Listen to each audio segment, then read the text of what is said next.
Good morning, student. Myself Prathuman, your physics teacher for class 9 and 10 in Modern International School, ISWA. Student, today just I am going to discuss some topics related with optics, that means light. Today's topic is to find the minimum height of a mirror to see full image of a person himself. कहने का मतलब ये है कि कोई भी व्यक्ति जो है अपना फुल इमेज यानी कि हेड के टॉप पॉइंट से लेकर के फुट के बॉटम पॉइंट तक के अपने फुल इमेज को एक मिरर में देखना चाह रहा है, तो उस मिरर की मिनिमम हाइट क्या होनी चाहिए। तो ये क्वेश्चन है आपका। चलो इसको सॉल्व करते हैं, कैसे किया जाए इसके लिए। तो देखो, सबसे पहले तो यहाँ पे क्या है, एक पर्सन है। सपोज दैट इसका टोटल हाइट क्या है जी, h हाइट है ये इसका। ठीक है, इसका टोटल हाइट कितना है, h है। तो जरा सोच लो कि जो भी लाइट रे मिरर पे चलेगी इसकी टॉप से, आफ्टर रिफ्लेक्शन उसके आईज से टकराने होंगे। एकदम श्योर हो जाओ, है ना। इसको फुल इमेज देखने के लिए क्या होना चाहिए, इसके टॉप से लाइट रे मिरर से टकराएगी और उसके बाद इसके आंख पे आकर के उसका रिफ्लेक्शन टकराना चाहिए। ठीक उसी तरह से इसके बॉटम में इसका जो फुट है, इसके फुट से भी एक लाइट रे जाएगा और उसके बाद आफ्टर रिफ्लेक्शन उसकी आंखों से टकराएगा, तभी जाकर के ये अपने पूरे बॉडी का फुल इमेज मिरर में देख पाएगा, है ना। जरा सोचो कि एक हमने बड़ा सा मिरर तो लिया है, लेकिन क्या मिरर का टोटल पार्ट इसके यूज में आ रहा है? नहीं, टोटल पार्ट तो इसके यूज में नहीं आ रहा है ना। अगर यहां से लिया जाए तो यहां से रिफ्लेक्शन कहीं और चला जाएगा, है ना। हमने सिर्फ इसके फीट से और इसके टॉप हेड से लेना, क्योंकि टॉप हेड इसे दिख गया, इसका बॉटम यानी कि फीट दिख गया, तब ये अपने फुल इमेज को देख लेगा। बाकी बीच का पार्ट तो इसी के बीच में आ जाएगा ना। तो चलो क्या किया जाए, यहां से मैंने इसे चलाया और इस तरह से यहाँ पे ले आया। ये टोटल हाइट क्या है इसका, h है। टोटल हाइट मैन का क्या है, h है।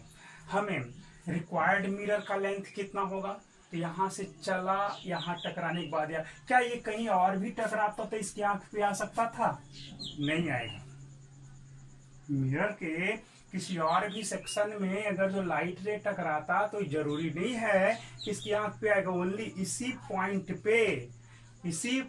पे जब लाइट रे टकराएगा यहां से इसके हेड से चलने के बाद, तभी इसके आंख पर रिफ्लेक्ट होकर के आएगा। आप खुद सोच लो कि इसका पोजीशन फिक्स है, मिरर का पोजीशन भी हमने फिक्स कर दिया है। अगर लाइट रे यहाँ से चलता तो हो सकता आंख से पहले टकरा जाता, अगर यहाँ से चल के यहाँ पर टकराता तो इसको आंख से नीचे भी आ जाता ना। इसलिए ये आपका फिक्स है कि इसी जगह पे इसको टकराना होगा इंसिडेंट रे को। चलो, तो हम लोग लॉज ऑफ रिफ्लेक्शन को फॉलो करेंगे यहाँ पर, है ना। चला, रिटर्न आया, तो यहाँ से लॉज ऑफ रिफ्लेक्शन को फॉलो कराएंगे, तब क्या हो जाएगा जी, यहाँ से नॉर्मल ड्रॉ कर दो।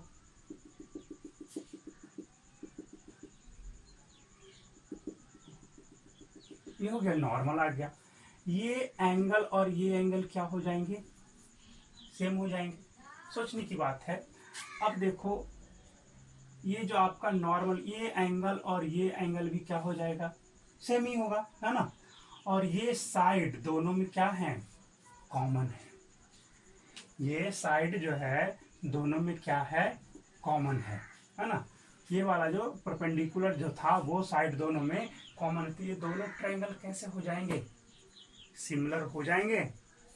बिल्कुल सिमिलर कहेंगे या कॉन्ग्रेंट बोल दे इसको, कॉन्ग्रेंट हो जाएंगे दोनों ट्रायंगल। इस तरह से मोड़ दो तो एक में मर्ज हो जाएंगे। तो इसका मतलब क्या हो गया, ये एंगल इक्वल है, ये एंगल इक्वल है, और ये एंगल भी तो इक्वल हो जाएगा। तो जब एक साइड इक्वल है तो पूरा ट्रायंगल कॉन्ग्रेंट हो गया दोनों। तो इसका मतलब क्या हो गया, ये हाइट और ये हाइट इक्वल हो गया। तो चलो हम इसको क्या मान लें, x मान लेते हैं, है ना। तो ये भी क्या हो जाएगा, ये भी पार्ट क्या हो जाएगा, यहाँ तक का जो पार्ट है ये भी x ही हो जाएगा, हो गया यहाँ तक, है ना। ये आपका x हो गया। और अब इधर की ओर आ जाओ, इसके लिए भी सेम रूल को फॉलो करो। यहाँ से भी लॉज ऑफ रिफ्लेक्शन को आप फॉलो करेंगे। तो ये इंसिडेंट रे यहाँ पे स्ट्राइक किया या कहीं और पे स्ट्राइक करता था, इसकी आइज से टकराता नहीं। According to laws of reflection अगर जो आप चलोगे तो यहाँ से टकराने के बाद इसका एंगल ऑफ रिफ्लेक्शन कुछ और होता, तो एंगल ऑफ रिफ्लेक्शन कुछ और होता तो इसकी आंख पे नहीं जाता, कभी नहीं जाता। तो जब भी टकराना होगा तो इसी पॉइंट पे इसके फुल इमेज देखने के लिए जब मिरर को ऐसा रखे हो तो जरा सोच लो, हमारा रिक्वायर्ड मिरर यही हो गया। ये इधर का जो है पार्ट ये हमारे लिए यूजलेस, इधर का पार्ट जो है यूजलेस है। तो एक्चुअल हाइट ऑफ मिरर क्या हो गया, यही हो गया। किसके लिए, तो फुल इमेज देखने के लिए। आगे भी चाहते तो हम पीछे की ओर भी इसको बढ़ा सकते हैं। देखो अगर जो यहाँ से हम चले, है ना, वर्चुअली अगर जो सोच रहे हो कि आखिर इसका इमेज कैसे बनेगा, कहाँ पे बनेगा, तो अगर जो यहाँ से पैरेलल यहाँ से चला दो, यहाँ से ऐसे यहाँ चला गया, है ना, ये आपको लाइट रे जो आया, जैसे ये भी इंसिडेंट रे है ना, आफ्टर रिफ्लेक्शन जरा सोच लो कि कैसे इमेज इसका बन रहा है। आफ्टर रिफ्लेक्शन इसी में लौट आया, है ना, तो लगेगा कि ये आपको क्या इसके आंख पे ये टकराएगा, ये लाइट रे नहीं टकराएगा। ये लाइट रे आपको कभी भी इसकी आंख पे नहीं टकराएगा। टकराएगा कौन सा लाइट रे, तो ये वाला लाइट रे। तो इससे तो हमको कोई मतलब नहीं रहा, ये वाला पार्ट तो हमारे यूज में नहीं आया, क्योंकि ये लाइट रे हेड से टकरा करके वापस चला गया। ऐसे लाइट रे चला और वापस रिटर्न होकर इधर की ओर आ गया, यानी कि आंख से नहीं टकराया। यानी कि ये वाला जो पार्ट है मिरर का, इससे हमको कोई लेना देना नहीं रहा, सिर्फ इमेज फॉर्मेशन में सिर्फ वो हेल्प करेगा। अब ये लाइट रे है ना, इस लाइट रे को देखो, ये वाला चला ऐसे वापस आया था, तो अगर हम इसको बैक में ले जाएं तो यहाँ पे कट किया, दैट मीन्स क्या हुआ, इसके टॉप का इमेज यहाँ पे बन रहा है और ये इमेज इसको दिखेगा, ये इमेज इसको दिखेगा। तो ऐसा एरर हुआ है, मेरा डायग्राम में थोड़ा सा और सीधा कर दे तो थोड़ा दूर जाता, है ना। तो क्योंकि यहां से चलने के बाद ये जो लाइट रे आंख से टकराया थी, ये तो यहां से आ रहा था ना, है ना, और क्योंकि हम पहले से आपको बता चुके हैं कि किसी पॉइंट का इमेज बनाने के लिए दो लाइट रे की आवश्यकता है। तो यहाँ से एक लाइट रे चला, परपेंडिकुलर पड़ा और वापस उसी में लौट आया, तो इसको पीछे की ओर एक्सटेंड किया, और एक लाइट रे ऐसे चला और वापस जब ये लौटने लगा तो इसकी आंख से टकराया, आंखों से टकराया। इसका मतलब आंख से टकराया तभी इसको दिखेगा, यानी कि ये वाला लाइट रे आता हुआ इसको दिखेगा, बिल्कुल दिखेगा। तो कहां से आ रहा है ये लाइट रे जी, तो इसके हेड से होते हुए इमेज से मिरर से टकराते हुए आ रहा है। तो अब इसका मतलब इसके हेड का इमेज तो यहाँ पे बना, जो कि इसे दिखाई पड़ेगा, है ना, क्योंकि आंख से टकराया नहीं, इसके आइज से।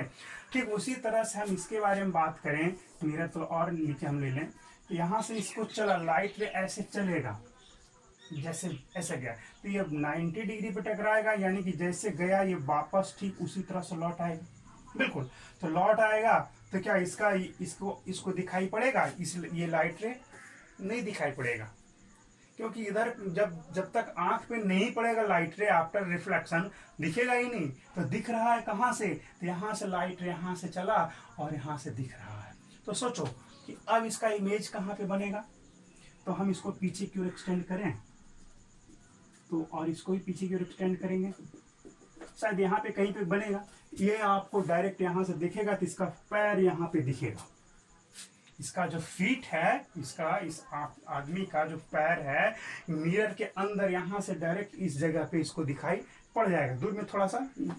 और इसका टॉप हेड कहाँ पे दिखेगा, यहाँ से दिखेगा, तो इस तरह से इसको मिरर में दिखाई पड़ेगा। चलो इसको भी सही कर लें, बोर्ड के बाहर में दिखेगा यहाँ पे इमेज। तो इस तरह से क्या हो गया, ये देखेगा तो कौन सा सेक्शन मिरर का दिखेगा, यही सेक्शन से नहीं इसको यहाँ पे दिखेगा, नीचे का सेक्शन से तो कोई लेना देना रहा ही नहीं, इसके ऊपर के सेक्शन से कोई लेना देना रहा नहीं। तो इसका मतलब रिक्वायर्ड मिरर हमारे लिए क्या हो गया, बस यही हो गया, ये हमारा मिरर रिक्वायर्ड हो गया, है ना। अब ये रहे या ना रहे उससे कोई लेना देना नहीं। बहुत के दिमाग में आएगा तो आखिर ये लाइट रे का इसका इमेज बनेगा कैसे, अरे वो हमेशा कहीं भी रख लो उसका इमेज बनेगा ही, है ना, उसी जगह पे बनेगा। लाइट रे चल रहा है, लग रहा होगा कि मिरर से टकरा के आया नहीं तो इमेज बनेगा कैसे, तो बहुत सारे कंडीशंस हैं इमेज बनाने के लिए, है ना। उसको भी दिखाया जा सकता है। यहाँ से हम यहाँ लाइट ले जाएंगे, इधर रिफ्लेक्ट होगा, इधर वापस कट जाएगा, ऐसे ही बन जाएगा। तो यहीं पे इमेज बनेगा। हमने 90 डिग्री का केस इसलिए लिया कि ताकि सुविधा हो, हमारा फिगर में ज़्यादा डिस्टर्बेंस ना हो। चलो यहाँ से चाहते तो यहाँ से आप एक लाइट यहाँ ले जाता तो क्या होता, जो रिफ्लेक्शन इसी ऐसे हुआ थी थोड़ा ऐसे चला जाता, और पिच एक्सटेंड करते तो उसी जगह पे कट जाता। चलो उस चीज को छोड़ दें। अब जो मिरर का एक्चुअल लेंथ है उसे फाइंड आउट करेंगे। तो यहाँ पे लॉज ऑफ रिफ्लेक्शन को कैसे फॉलो कराएंगे जी? तो यहाँ पे भी एक परपेंडिकुलर को ड्रॉ करो, है ना, देखो यहाँ से। तो सेम कंडीशन इसके लिए भी हो गया, जैसा ये कॉन्ग्रेंट था दोनों ट्रायंगल, ये दोनों ट्रायंगल भी क्या हो गए, कॉन्ग्रेंट हो गए। तो ये हाइट को क्या मान लेंगे हम, यहाँ तक इस हाइट को, ये हाइट क्या हो गया बाई, तो नीचे वाला हाइट भी क्या हो जाएगा, ये भी बाई। तो मैन की हाइट क्या हो गई, x plus y plus y, है ना, x प्लस बाई, यानी कि height of man is equal to x plus by हो गया। और मिरर का हाइट क्या है, मिरर का हाइट देखो, मिरर से ये दोनों लाइन पैरेलल है ना, यानी कि मिरर का हाइट ये है, यानी कि ये वाला और ये वाला लाइन से हमको मतलब है। तो ये है x और ये क्या है बाई। तो हाइट ऑफ मिरर क्या है जी, height of mirror x plus by हो गया। तो ये तो हमारा 2 इंटू एक्स प्लस बाई है, और ये क्या है x प्लस बाई है। अब क्या होगा, दोनों को डिवाइड कर दो, तो h by m equal to क्या हो गया जी, 2 ही होगा, देखो डिवाइड करोगे तो 2 होगा। तो यानी कि हाइट ऑफ मिरर क्या हो जाएगा, मिरर का हाइट निकालोगे, यानी कि ये तो मैन का हाइट है और ये मिरर का हाइट है, तो m इक्वल टू क्या हो गया, h/2, यानी कि जो मैन का हाइट है उसका जस्ट हाफ होना चाहिए। क्लियर है? तो ये था आपका to find the minimum height of mirror to see full image of a person himself. What is a spherical mirror? When a transparent hollow spherical glass, when a transparent hollow spherical glass is broken into some pieces and painted with silver, है ना, या silvered coating, either किसी भी side से हम क्या करें, उसको सिल्वर पेंट से उसको कलर कर दें, तो वो क्या बन जाएगा, स्फेरिकल मिरर बन जाएगा। ये क्या है, this is a spherical ball. If we painted silver paint through this side, then our reflecting surface is this is reflecting surface. In this case, if we painted this side, then our reflecting surface is this side, है ना। इस तरह से कोई hollow sphere है, transparent glass है, हम क्या करें कि उसके किसी एक साइड को सिल्वर कलर से पेंट कर दें। सिल्वर से इसलिए कि silver is the best reflecting material. Silver जो है सबसे, वो लगभग अप्रोक्सीमेटली 100% लाइट को रिफ्लेक्ट कर देता है, वो एकदम 99.9% बोल दें, 100 तो छोड़ दो, ज़्यादा हो जाएगा, है ना। तो इसलिए सिल्वर से ही इसको पेंट किया जाता है। ऐसे बेस्ट रिफ्लेक्टिंग सरफेस आपका सिल्वर होता है, इसीलिए मिरर बनाने के लिए सिल्वर का ही इस्तेमाल किया जाता है, सिल्वर पेंट का ही। तो अब ये तो हो गया। अब इसमें से 2 टाइप के मिरर हैं, दिख रहा होगा, इसको चलो यहाँ से यहाँ तक इरेज कर दिया और यहाँ से यहाँ तक इरेज कर दिया। अब देखना क्या है, इसमें क्या दिख रहा है, ये आपको इनवर्ड में आपको कर्व्ड है, बट इसमें क्या देख रहे हो, इसका रिफ्लेक्टिंग सरफेस आउटवर्ड में कर्व है ना। तो ये आपका क्या है, कॉन्वेक्स मिरर, ये क्या है, कॉनकेव मिरर, है ना। इसी में से कॉनकेव और कॉन्वेक्स दोनों बन गया। What is concave mirror? The spherical mirror which blazes inward and its curve faces away from the center, है ना। क्या है, इसके सेंटर से अवे जा रहा है इसका, है ना, इस तरह से होता है। तो चलो ये तो कंसेप्ट सही नहीं है, ब्लजेज इनवर्ड और ब्लजेज आउटवर्ड, ये ज्यादा बेहतर है, सुटेबल है, ये आपको ध्यान में रहना है। जो भीतर की ओर धंसा हुआ है वो क्या हो गया आपका, कॉनकेव मिरर, और जो बाहर की ओर उभरा हुआ है sloping outward, that means bulges outward, is called convex mirror. चलिए ये तो हो गया थोड़ा सा कंसेप्ट। और कितने तरह से बनाए जा सकते हैं, ऐसे भी कुछ लोग बना दिया, पूछ दिया कि कौन सा मिरर है ये। देख लेना है कि किस साइड में आपको ब्लजेस है, इनवर्ड में या रिफ्लेक्टिंग सरफेस के बारे में देखना है। तो देखा रिफ्लेक्टिंग सरफेस इनवर्ड में, दैट मीन्स कॉनकेव मिरर। ऐसे चेक ऐसे करके दे दिया आपको, फिर पूछ दिया ये कौन सा मिरर है। ये भी क्या देखोगे, ये भी इनवर्ड में ही है, देखना है कर्व किस साइड में धसा हुआ है बिल्कुल, तो कॉनकेव मिरर है। तो ये सब आप क्लास 8 से ही जानते हो, इसे समझाने की आवश्यकता नहीं है। चलो ये तो इंपॉर्टेंट टर्म हुआ। कुछ और सीखेंगे हम लोग स्फेरिकल मिरर के केस में, है ना, कि ये होता क्या है। ये तो होता क्या है तो जानकारी है ही, चलो कुछ और सिखाएं। ये क्या था आपका स्फेयर था पहले, बिल्कुल श्योर। इसका सेंटर तो होगा, है ना। This is centre for a spherical mirror, either concave और कॉन्वेक्स। कॉनकेव मिरर ये है और ये कॉन्वेक्स मिरर है। जरा पता करो कि कॉनकेव मिरर के केस में सेंटर जो है, this is called centre of curvature. It is denoted by a letter R, C से डिनोट करते हैं इसको, सी से। चलो सी है ना। अब देखना ये है इसमें कि सेंटर ऑफ कर्वेचर जो है आपका स्फेरिकल मिरर में, कॉनकेव मिरर ये रहा और ये रहा कॉन्वेक्स। तो कॉनकेव मिरर के केस में किधर की ओर है और कॉन्वेक्स मिरर के केस में किधर की ओर है। देख लो, centre of curvature is in front of concave mirror, इसके सामने है, ये देखो कॉनकेव मिरर है। और कॉन्वेक्स तो ये है, इसके पीछे है ये, है ना। कॉन्वेक्स मिरर के केस में देखोगे जस्ट इसके बिहाइंड में है आपका इसका सेंटर ऑफ कर्वेचर है। चलो ठीक है, ये तो हो गया। अब देखो the distance from centre to the surface of concave mirror. Centre से सरफेस ऑफ कॉनकेव मिरर और कॉन्वेक्स मिरर, यहां से ये distance is called radius of the curvature. इसको हम लोग आर बोलते हैं, इसको भी क्या बोलते हैं, आर ही बोलते हैं। वो इधर की ओर भी हो सकता है, इधर की ओर भी हो सकता है। ये है क्या आपका ये, क्योंकि रेडियस तो सबके लिए इक्वल है ना। ये हो गया। और एक इंपॉर्टेंट टर्म आप लोग सर्कल में क्या पढ़े हो, सर्कल में पढ़े होगी कि आपका ये जो सेंटर से कोई भी लाइन यहाँ पे ड्रॉ करोगे तो यहाँ पर जो टेंजेंट होता है वो नॉर्मल होता है। क्या होता है वो, नॉर्मल।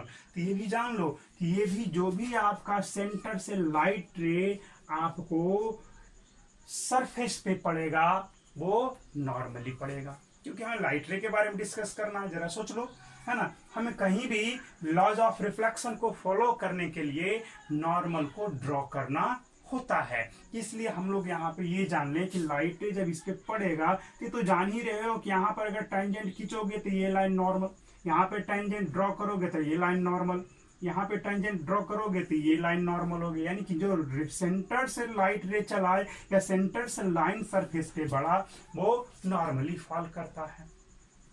इसमें क्या होगा कॉन्वेक्स मिरर के केस में कि बाहर से कोई लाइट रे चला और टुवर्ड द सेंटर चला। कैसे चला, टुवर्ड द सेंटर की ओर चला, ये सेंटर की लाइन में है तो ये भी कैसे पड़ा, यहाँ पे नॉर्मली पड़ा।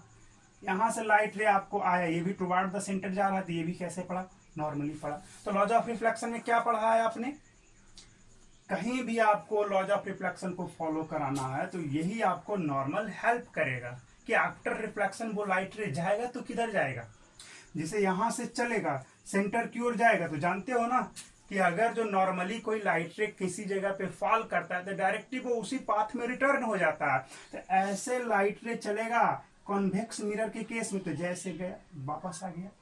कॉनकेव मिरर के केस में देखोगे ऐसे गया तो जैसे चला फिर से वापस आ जाएगा। यानी कि सेंटर से जो लाइट रे क्रॉस करता हुआ सरफेस पे पड़ेगा, पास करता हुआ सरफेस पे पड़ेगा, वो जैसे जाएगा वैसे वापस आ जाएगा। या सेंटर की ओर जो लाइट रे जाएगा वो जैसे जाएगा वापस आ जाएगा। सेंटर की ओर किसके लिए होगा, तो कॉन्वेक्स मिरर के लिए। सेंटर से किसके लिए होगा, तो कॉनकेव मिरर के लिए होगा।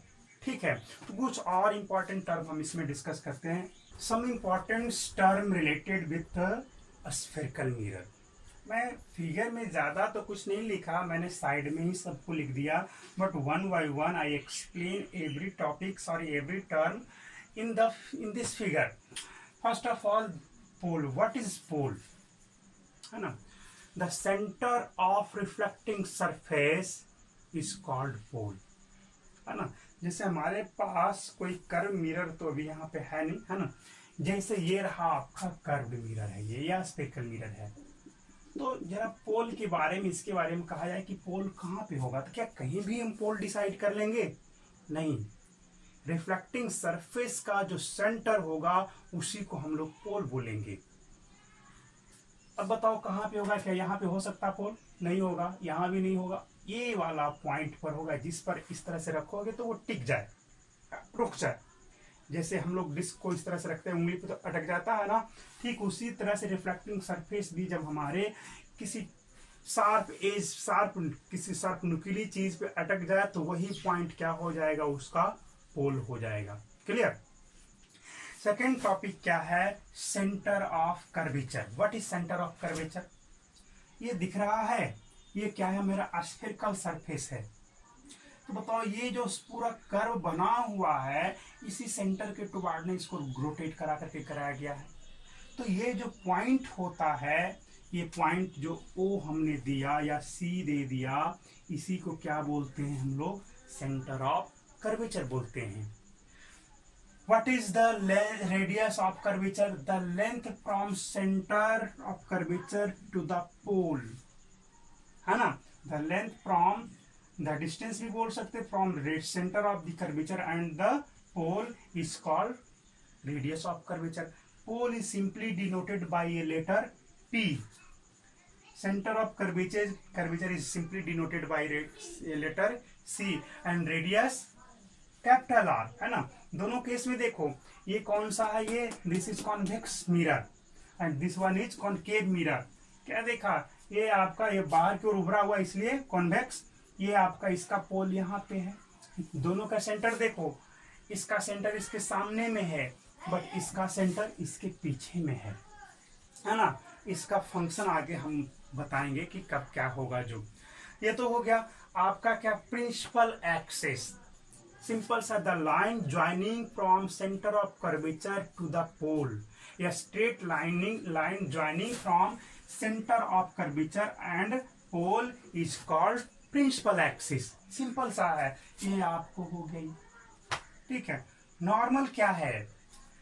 Any line drawn from centre to the surface of the mirror is called normal. कोई भी लाइन आपका क्या हो, यहां से ले करके यहां पर ड्रॉ कर दो, ये क्या हो जाएगा? आपका नॉर्मल हो जाएगा, है ना। यहां से चलोगे, या any line coming toward the centre is known as normal. जो भी सेंटर की तरफ आता रहेगा वो नॉर्मल ही होता है।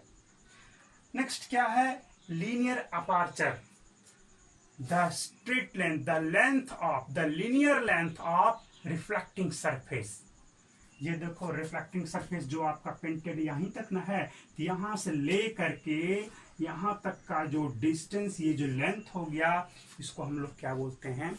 लीनियर अपार्चर बोलते हैं। नेक्स्ट क्या है? Angular aperture. The angle made by the reflecting surface with the centre is called angular aperture. देखो यहाँ पे ये रिफ्लेक्टिंग सरफेस का यहाँ से ये लाइन, ये इसका कितना एंगल बना? ये एंगल बना, इसी को हम लोग एंगुलर अपार्चर बोलते हैं। इसमें क्या हो जाएगा? यहाँ भी देखो रिफ्लेक्टिंग सरफेस ये गया, तो इसको बोलते हैं एंगुलर अपार्चर बोलते हैं। ठीक है। तो image formation with concave mirror और कॉन्वेक्स मिरर नेक्स्ट क्लास में हम डिस्कस करेंगे।